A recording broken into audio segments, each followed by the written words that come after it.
Go ഷോപ്പായി ഓടി വരുന്നു കേട്ടോ അമ്മേ. പിന്നെ പോകുന്നതല്ലേ ഉള്ളൂ, പോയിട്ട് ഓടി വരാം. 11:30 ആയതേ ഉള്ളൂ. 11 വേണ്ട, വൈകിട്ട് എന്തോ കുളിക്കാനൊക്കെ എന്തോണ്ട്. വൈകിട്ട് പോകാൻ പറ്റത്തില്ല. ഇപ്പം പോയി ജോലി ഒതുക്കിയിരിക്കരുതോ. വൈകിട്ട് പിന്നെ കുളിക്കുക നനയ്ക്കുക അതൊക്കെ ഉണ്ടല്ലോ. അത് സമയം എന്തോ ഇന്നലെ നേരത്തെയാണ് പോയത്. ചുമ്മാ ഇന്ന് അത്രയും സമയം നേരത്തെ പോകത്തില്ല. ചുമ്മാ അവിടെ പോയി വായി നോക്കിയിരിക്കണം. ഏതാ? ഇന്നലെ അതിന് മുന്നേ എല്ലാം പോയി അവിടെ നിന്ന്. അത് കഴിഞ്ഞ് എത്ര നേരം കഴിഞ്ഞാൽ അവർ ഇതാക്കിയത്. അവിടെ വായി നോക്കി പോയി നിൽക്കേണ്ട കാര്യം. ഓറഞ്ച് ഉണ്ടോ അമ്മയ്ക്ക്? ഓറഞ്ച് ഉണ്ടോ? ഓറഞ്ച് ഇരിപ്പുണ്ടോന്ന്? വേണ്ടായോ?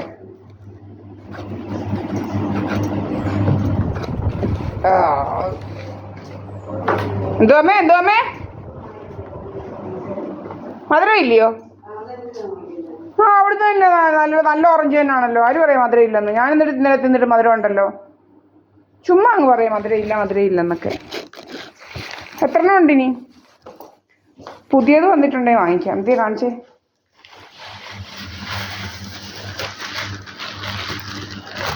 ഇന്നത്തേക്കുണ്ട്. നാളെ വാങ്ങിക്കാം.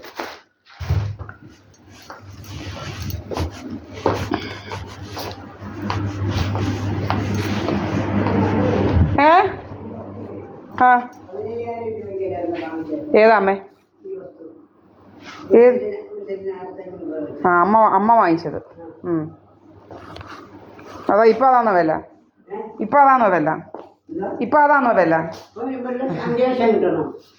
അത് നമ്മൾ കൊടുക്കത്തില്ലല്ലോ. അത് നമ്മൾ പറയുക.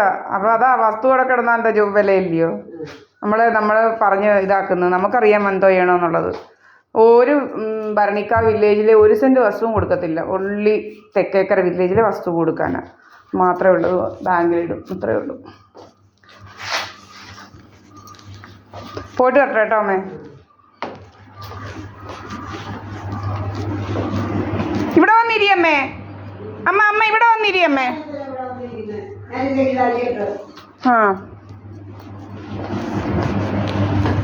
അപ്പോൾ പോയിട്ട് വരട്ടെ.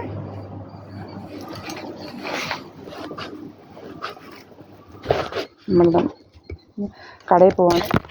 നമ്മൾ ആരെയും ഉപദ്രവിക്കാൻ പോകുന്നില്ല. ആരുടെയും കാര്യങ്ങളിലൊന്നും ഇടപെടാൻ പോകുന്നില്ല. ഒന്നും ചെയ്യുന്നില്ല. പക്ഷെ ഇവർ ചുമ്മാതെ നമ്മുടെ കാര്യങ്ങളിലൊക്കെ ഇടപെടുക, നമ്മളുടെ കാര്യങ്ങളൊക്കെ നമ്മളതൊന്നും ചെയ്യുന്നില്ല. നമ്മുടെ കാര്യം നോക്കുക. നമ്മളെ ഉപദ്രവിക്കുക, ലേസർ അടിക്കുക, നമ്മുടെ പുരിക എടുക്കുക. വലിയ ശല്യമാണ് ശരിക്കും പറഞ്ഞു കഴിഞ്ഞാൽ. എന്താ കാര്യത്തിന് ഇതൊക്കെ ചെയ്യുന്നത്? അവനവൻ്റെ കാര്യം നോക്കരുതോ ഇനിയെങ്കിലും? അവനവൻ്റെ കാര്യം നോക്കി മാനമര്യാദയ്ക്ക് ജീവിക്കാൻ നോക്ക്. അല്ല ഈ കർമ്മ വരും. കർമ്മ അടുത്ത ജന്മത്തിൽ കാലും കൈവില്ല നീയൊക്കെ നടക്കും. ആരെയും പേടിയില്ലെങ്കിൽ ഈശ്വരനെങ്കിലും പേടി വേണം. അതും ഇല്ലാത്ത കുറേ ക്രിമിനലുകൾ നടക്കുക. അതുപോലെ ഞാൻ പറയാൻ മറന്നുപോയി. രാജേഷാർ എന്ന് പറയുന്നവൻ വലിയ നിരീശ്വരവാദിയായിട്ട് മാറിയിരിക്കുകവൻ. എന്നുവെച്ചാൽ അവൻ ഈ ക്രിമിനലായതിനു ശേഷം ഇത്ര വലിയ നിരീശ്വരവാദം തുടങ്ങിയത്. എന്താണെന്ന് വെച്ച് കഴിഞ്ഞാൽ അത് നമുക്ക് മനസ്സിലായിട്ടുണ്ട്. അവൻ വലിയ ക്രിമിനൽ എന്നുവെച്ചാൽ ശരിക്കും അതിൻ്റെ സൈക്കോളജി എന്ന് പറഞ്ഞാൽ അവന് പേടിയാണ് ഈശ്വരനെ. മനസ്സിലായില്ലേ? അവൻ ഇതിൻ്റെ കൂലി കിട്ടും. അപ്പോൾ അവനങ്ങ് മനസ്സിനെ പറഞ്ഞങ്ങ് സമാധാനിപ്പിക്കുകയാണ്. അതാണ് അതിൻ്റെ സൈക്കോളജി. ഈശ്വരനില്ല. അവൻ പൈസയുടെ അത്യാഗ്രഹം എന്ന് പറഞ്ഞാൽ ഇതെല്ലാം അഹങ്കാരങ്ങളൊക്കെ തിരികെ വേണം. പക്ഷേ അവന് ഈശ്വരനെ പേടിയുമാണ്. അപ്പോൾ ഇതാണ് അതിൻ്റെ സൈക്കോളജി.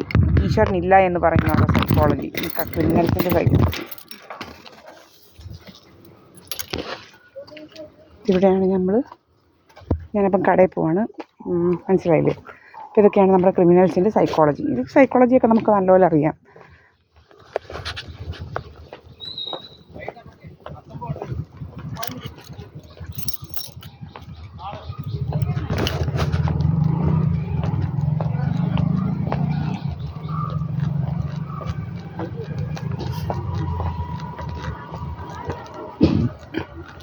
SNDP നമ്മൾ അങ്ങോട്ട് പോവുകയാണ് കടയിലോട്ട് കേട്ടോ.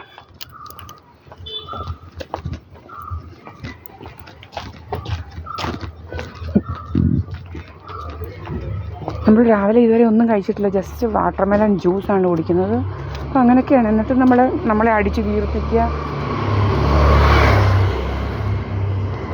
SNDP building. Okay.